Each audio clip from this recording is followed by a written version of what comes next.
Baik, selamat malam semua teman-teman. Baik, malam ini saya mau tanya ke teman-teman. Kira-kira teman-teman tahu di area welder itu ada beberapa high risk yang ada di welder? Ada tahu kah?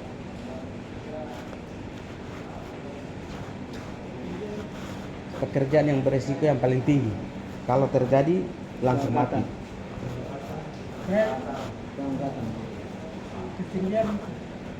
Semua ada 5.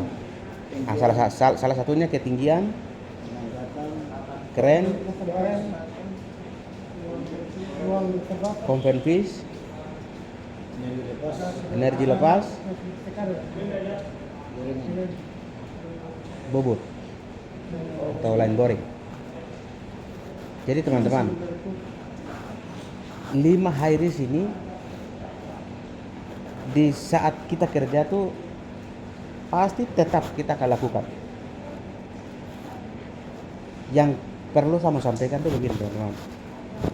Kalau teman-teman melakukan suatu pekerjaan yang sudah masuk di 5 kategori ini, teman-teman pastikan SOP-nya benar-benar diikuti. Kemudian dari sisi safety-nya benar-benar sudah terpenuhi. Jangan sampai kita sekali-sekali memodifikasi atau mengakal-akali. Karena kita sudah tahu ini 5 high risk ini kalau terjadi itu mati. Ya syukur-syukur kalau hanya patah tulang. Misalnya kerja di ruang tertutup. Jadi di ruang tertutup ini perlu kita pahami teman-teman, kalau misalnya ruang tertutup itu dia hanya posisi tidak masuk di dalam, itu tidak perlu gunakan safety harness. Tapi kalau misalnya itu tangki, terus kita harus masuk di dalam, kita harus menggunakan safety harness. Tujuannya supaya kalau terjadi apa-apa di dalam, tidak mungkin 2-3 orang masuk angkat di dalam. Tarik gunakan safety harness tadi. Kemudian juga energi lepas ini kita secara garis besar kita berpikirnya kan hanya orang gunakan botol oxyacetylene. Tapi ingat, support yang kita pasang itu juga termasuk energi lepas, karena dia menahan suatu beban yang seharusnya sudah jatuh. Jadi ada energi yang harusnya jatuh tapi dia nahan, ini termasuk. Jadi jangan sampai kita pemikiran energi lepas itu hanya di botol oxyacetylene. Tapi ingat, segala sesuatu yang dia berpotensi mengayun bahkan juga jatuh itu termasuk energi lepas. Kemudian juga ketinggian. Jadi teman-teman tolong setiap kali melakukan suatu pekerjaan pastikan safety-nya benar-benar terpenuhi 100%. Jangan menutupi istilahnya menyampaikan pesan orang itu memang gunakan safety harness tapi ternyata tidak benar. Terus nanti pas kejadian itu sudah tidak tawar menawar, pasti PHK. Jadi teman-teman, saya kembali ingatkan lagi, 5 high risk ini kalau ketahuan ada yang salah, daripada saya yang pulang lebih bagus saya kasih pulang. Karena itu sudah tidak toleransi. 5 high risk ini. Ingat teman-teman, kalau memang dalam hal ini yang berkaitan dengan safety-nya ada yang tidak terpenuhi, kan di Malangkan Menuju Selamat sudah jelas, jangan lakukan.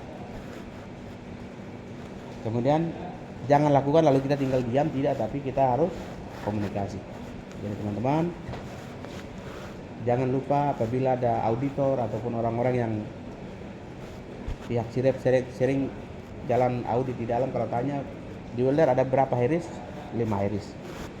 5 high risk yang tadi kita sebut. Kemudian paling tidak pekerjaan ini kan sering kali kita lakukan, teman-teman. Kita harus hafal tentang SOP-nya. Karena hanya SOP itulah yang akan membuat kita jadi selamat. Karena SOP itu dia bahas langkah dari pertama sampai selesai.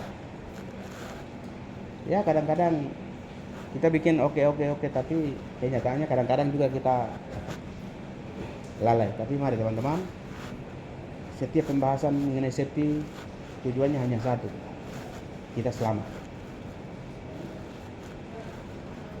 Ya saya pikir itu yang bisa saya sharing ke teman-teman. Mungkin dari teman-teman ada yang mau tambahkan mengenai isu K3 atau pekerjaan di dalam?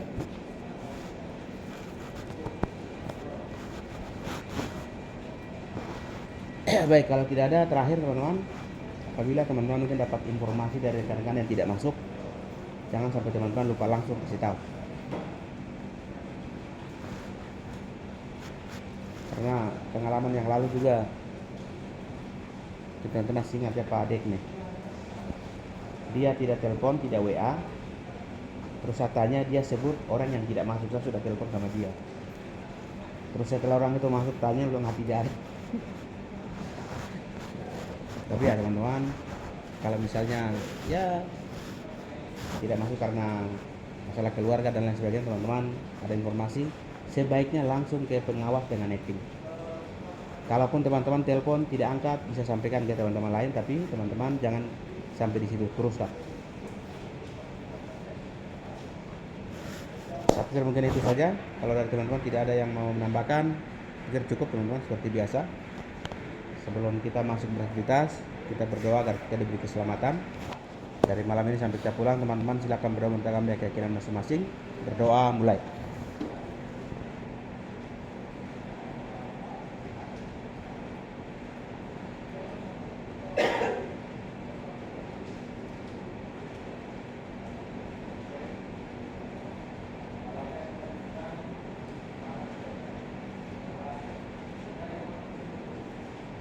Berdoa selesai. Terima kasih atas perhatian dan selamat malam semua.